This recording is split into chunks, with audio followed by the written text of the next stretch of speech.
Assalamualaikum warahmatullahi wabarakatuh. Perkenalkan, nama saya Faizah, NIM 19010118. Saya mahasiswa Akademi Farmasi Yana Susada Bangkalan, Prodi D3 Farmasi. Di sini saya akan mempresentasikan tentang materi mata kuliah kewirausahaan bab 6 yang akan membahas tentang membangun startup. Pada bagian pertama di sini saya akan menjelaskan tentang pengantar membangun startup. Pada saat memulai sebuah usaha baru, maka tidak perlu gengsi untuk memulai usaha. Mulailah usaha dari nol atau dari sebuah yang kecil, yakni sebuah usaha yang mudah dilakukan. Usaha adalah sebuah tindakan, jadi sebaiknya tidak hanya berteori saja, melainkan melakukan dengan sebuah usaha. Orang yang berusaha namun belum mengetahui teorinya, bagaikan orang yang sedang berjalan di dalam kegelapan. Ingatlah bahwa manusia hanya mendapat apa yang dia usahakan. Jika modal awal kecil, maka keuntungannya akan didapat juga kecil. Namun walaupun begitu, setidaknya memiliki dana 2 kali lipat dari keuntungan untuk mengembangkan modal usahanya. Jadi tugas kita saat ini yaitu untuk melawan keterbatasan, melawan ketidakpastian, awal kemalasan dan keengganan, melawan ketidakberdayaan, melawan gravitasi kemunduran, dan melawan gravitasi kematian. Jadi, lawanlah semua itu dengan menggali serta memulai usaha baru dan menjalankan usaha yang menguntungkan. Namun, jika mengalami defisit, maka tidak boleh menyerah karena masih memiliki ribuan kesempatan lagi untuk sukses. Jika ingin sukses menjadi seorang pembisnis, maka harus memiliki komitmen yang kuat untuk mencapai kesuksesan dengan menjadikan sebuah kesuksesan sebagai sebuah keharusan. Jadi sebagai manusia yang ingin menjadi seorang pembisnis harus memiliki komitmen, yaitu seperti visi dan misi untuk tujuan yang akan dituju. Milikilah sebuah ambisi dan melakukan apapun untuk mendapatkannya.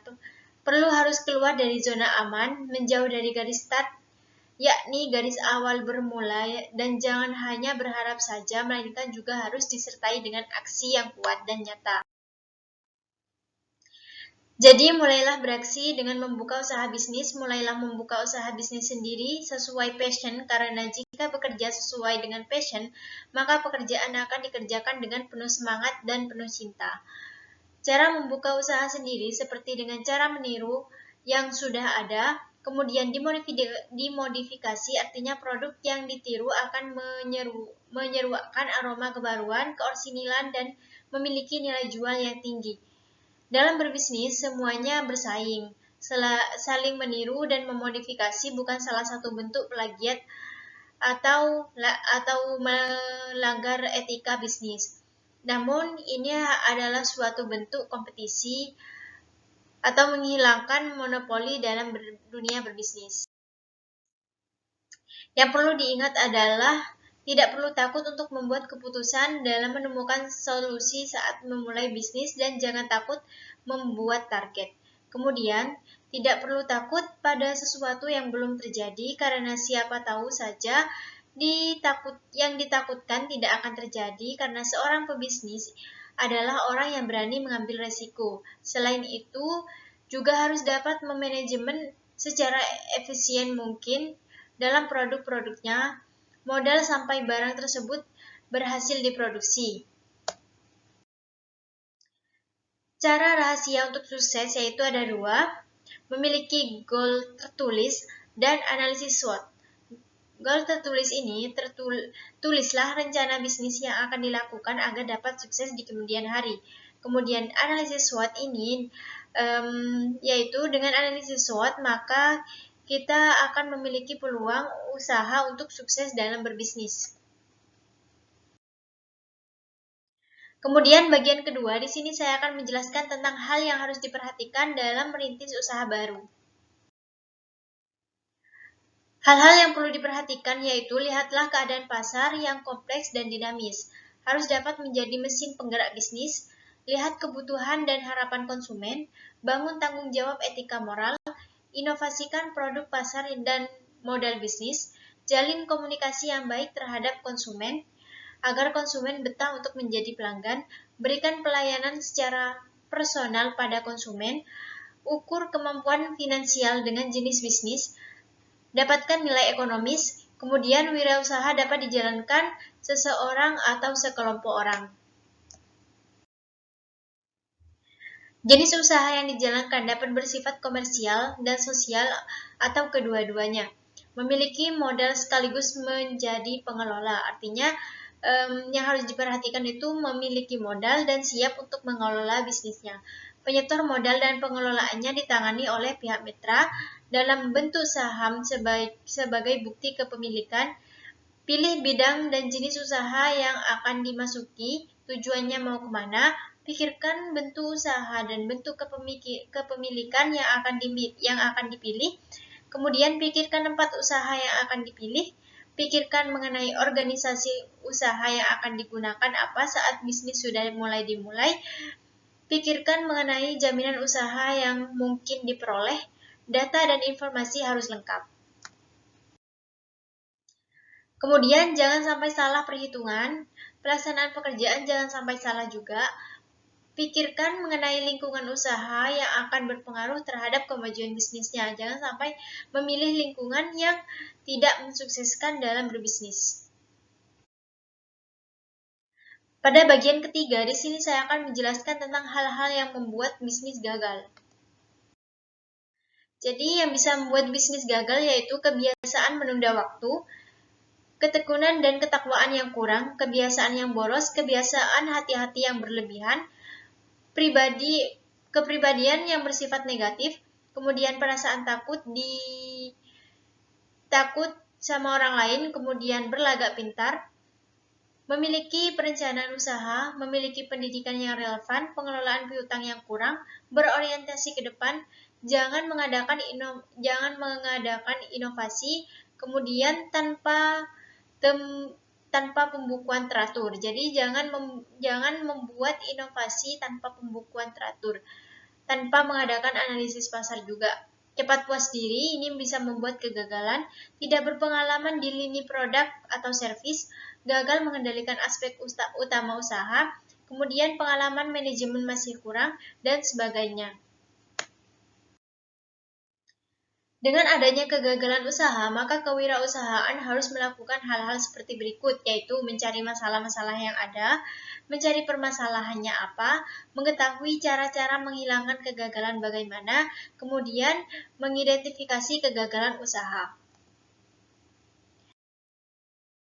Pada bagian keempat, di sini saya akan menjelaskan tentang kiat menjadi entrepreneur sukses. Kiat-kiatnya yaitu pahami setiap tindakan yang akan dilakukan, ikhlas, terencana, terkonsep, dan dengan langkah dan strategi jitu. Kemudian peluang sukses selalu ada, jadi harus bekerja keras, lurus, benar, cermat, serta hemat. Kemudian mengetahui teknik pemasarannya bagaimana, menanamkan motivasi untuk masa depan dan untuk pengelolaan bisnisnya, mengatur pos pengeluaran, jangan sampai pengeluaran terlalu boros, jangan sampai pengeluaran lebih banyak daripada pemasukannya, kemampuan membaca pasar. Kemampuan membaca pasar menjadi sebuah faktor penting dalam berbisnis karena konsumen itu sangat berpengaruh dalam keberlangsungan bisnis.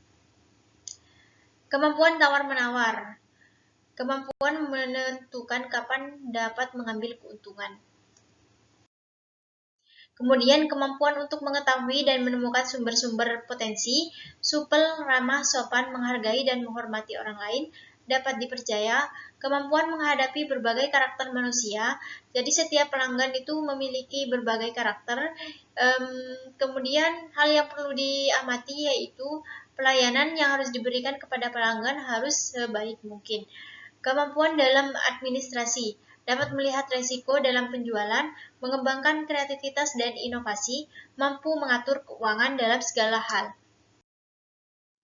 Memiliki misi, keterampilan, keberanian, keyakinan, integritas, komitmen moral yang tinggi, kedermawanan, serta tidak sekali-sekali mencoba berbuat dusta atau bohong, perencanaan yang tepat dan matang, visi dan misi dan dedikasi yang tinggi, jadi harus memiliki visi dan misi yang kuat, komitmen dan dana juga harus ada, sumber daya manusia handal dan teknologi tinggi. Jadi harus ada sumber daya manusianya seperti karyawan dalam suatu bisnis. Kebutuhan konsumen yang terpuaskan. Jadi tujuan dari bisnis kita bukan hanya untuk menguntungkan bagi diri sendiri, juga untuk memuaskan konsumen. Kemudian sarana dan prasarana harus diadakan sebaik mungkin. Pada bagian kelima, di sini saya akan membahas tentang alasan berwirausaha. Alasannya yang pertama, necessity entrepreneur, yaitu menjadi wirausaha karena terpaksa atau desakan kebutuhan hidup. Yang kedua, replikatif entrepreneur, yaitu mencoba-coba atau faktor lingkungan yang iseng. Kemudian, inovasi entrepreneur, yaitu wirausahawan yang inovatif dan terus berpikir kreatif dalam melihat peluang. Kemudian yang keempat yaitu karena keturunan, artinya karena keluarga sebagian besar adalah pengusaha. Kemudian yang kelima yaitu sengaja terjun karena passion atau bakat atau penggalian jiwa. Kemudian yang keenam yaitu kerja sampingan. Jadi dijadikan usaha ini sebagai kerja sampingan. Pada bagian keenam di sini saya akan menjelaskan tentang jenis dan bentuk bidang usaha. Jenis dan bentuknya yaitu bidang usaha pertanian, kehutanan, perikanan, perkebunan, budidaya perikanan, bercocok tanam, kemudian budidaya bunga, dan lain-lain. Yang kedua, bidang usaha pertambangan, galian pasir, galian tanah, batu bata, wirausaha badan bangunan, pembuatan batako, dan lain-lainnya. Yang ketiga, bidang usaha pabrikasi, industri perakitan, sintesis, teknik mesin, teknik industri, dan lain sebagainya. Yang keempat, bidang usaha konstruksi bangunan, jembatan, pengairan, jalan raya, properti, dan lain-lainnya. Yang kelima, bidang usaha perdagangan, retailer, grosir, agen, ekspor-impor, kasir, salesmanship, kemudian wirausaha agensi, dan lain-lainnya. Bidang jasa keuangan perbankan, koperasi, akuntansi, pemasaran asuransi, dan lain sebagainya. Yang ketujuh, bidang usaha yaitu bidang jasa perseorangan seperti potong rambut, salon, laundry, string, tata boga, kuliner, tata kecantikan, dan lain sebagainya. Yang delapan yaitu bidang usaha jasa-jasa umum seperti pengangkutan, pergudangan, wartel, warnet, dan distribusi, warehouse management, salesmanship, dan distribution, dan sebagainya. Kemudian yang kesembilan, bidang usaha jasa wisata, pengusaha objek dan daya tarik wisata dan usaha sarana wisata, tour and travel, guiding, bahasa asing, dan lain sebagainya. Pada bagian ketujuh, di sini saya akan menjelaskan cara memulai usaha. Caranya yaitu mendirikan usaha baru, kemudian membeli bisnis yang telah ada, kemudian mengambil alih bisnis dari keluarga atau keturunan, kemudian kerjasama manajemen dengan sistem waralaba. Pada bagian ke-8, di sini saya akan menjelaskan tentang bentuk kepemilikan dalam bisnis. Jadi bentuk kepemilikan itu ada perusahaan perseorangan, artinya perusahaan yang dikelola atau diawasi oleh satu orang dan pengelola memperoleh semua keuntungan, di sisi lain menanggung semua resiko yang timbul dalam kegiatan usaha. Yang kedua yaitu firma, usaha yang didirikan oleh beberapa orang dengan menggunakan nama bersama atau satu nama yang digunakan bersama. Jadi semua anggota bertanggung jawab penuh, baik sendiri-sendiri atau bersama terhadap utang perusahaan kepada pihak lainnya. Yang ketiga, person komanditer atau CV adalah persekutuan yang didirikan oleh beberapa orang yang menyerahkan uangnya untuk digunakan dalam persekutuan sebagai modal perseroan. Persekutuan di sini, sekutu perseroan di sini terdiri dari sekutu komplementer, yaitu bersedia memimpin pengaturan perusahaan dan bertanggung jawab penuh dengan kekayaan pribadinya. Kemudian yang kedua, sekutu komanditer atau mempercayai uang kepada yang bertanggung jawab namun bertanggung jawab terbatas pada dana-dana yang disediakan. Yang keempat yaitu koperasi adalah suatu bentuk badan usaha yang beranggotakan orang-orang atau badan hukum yang berlandaskan kegiatan pada prinsip koperasi sekaligus sebagai gerakan ekonomi rakyat berdasarkan asas kekeluargaan. Yang kelima ada perusahaan terbatas atau PT atau PN adalah suatu badan yang memiliki kekayaan hak serta kewajiban sendiri yang terpisah dari kekayaan, hak serta kewajiban para pendiri maupun para pemilik. Pada bagian ke-9, di sini saya akan menjelaskan tentang yang harus diperhatikan saat memilih bentuk kepemilikan. Jadi, yang harus diperhatikan dalam memilih bentuk kepemilikan, yang pertama, pendekatan dalam mendirikan usaha baru. Pendekatan berdasarkan pengalaman, keterampilan, dan latar belakangnya sendiri dalam menentukan jenis usaha yang akan dirintis. Kemudian, pendekatan berdasarkan kebutuhan pasar, yaitu pendekatan yang menekankan pada pengamatan lingkungan mengenai kebutuhan pasar. Yang kedua, ada pertimbangan dalam memilih bentuk perusahaan, mulai dari jenis usaha, ruang lingkup usaha, pihak yang terlibat dalam kegiatan usaha, besarnya risiko kepemilikan, batas pertanggungjawaban terhadap utang-utang perusahaan, kemudian besar investasi yang ditanam, cara pembagian keuntungan, jangka waktu berdirinya perusahaan, peraturan-peraturan pemerintah, minat bakat, modal, waktu, laba, dan pengalamannya. Pada bagian ke-10, di sini saya akan menjelaskan tentang birokrasi dalam membuat usaha.